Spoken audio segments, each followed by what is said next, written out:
Сәлеметсіңдер ме балалар? 3-ші сынып қазақ тілі пәні 98-ші сабақ сын есім тақырыбын жалғастыратын боламыз. 56-ші жаттығу мәтінді тыңда. Атан түйе шөккен жер. Жасы 80-ге тақаған кезде Райымбек батыр еліне мені ана тұрған ақ атанға мінгізіп көштің басын хан тәңірге бұрыңдар. Ақ атан шөккен жерге елді қоныстандырыңдар депті. Бәрі қарт айтқандай болады. Ел көшін тауға қарай бұрады. Көш қазіргі Алматы қаласы Райымбек даңғылы бойындағы орталық зират орналасқан жерге жетіп тоқтайды. Сол араға атан түйе де шөгеді. Ел осы араға қоныстанады. Көп ұзамай Райымбек батыр дүние салады. Батырдың зираты да сол жерге орнайды. Мәтін бабаңнан саған не қалған кітабынан алынған. Ал енді мәтін мазмұны бойынша берілген тапсырмаларды орындайық. Мәтін неліктен атан түйе шөккен жер деп аталған?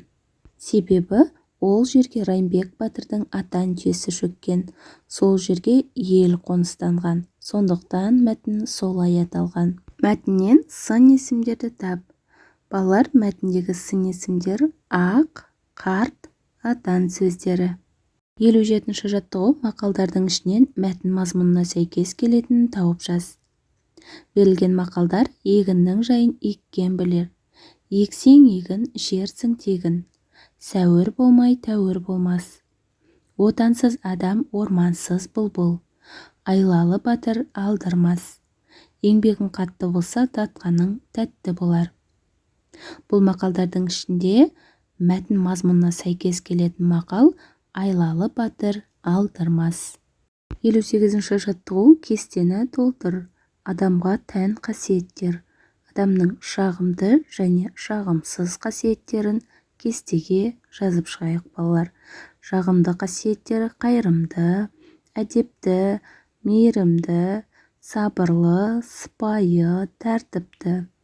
Ал жағымсыз қасиеттері қатыгез, қорқақ, өтірікші, әдепсіз, тәртіпсіз, шыдамсыз деп кестені толтырамыз. 59-ші жаттығу шығармашылық үзіліс.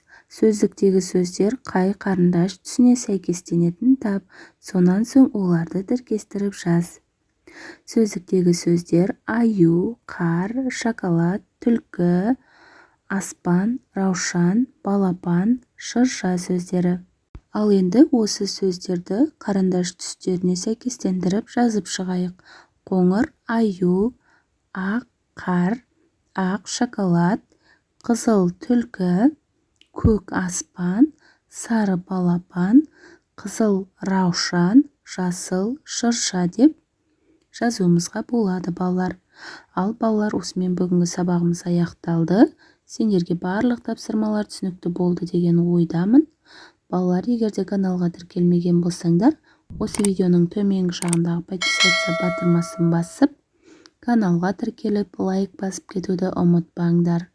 Келесі жаңа сабақта кездескенше сау болыңдар.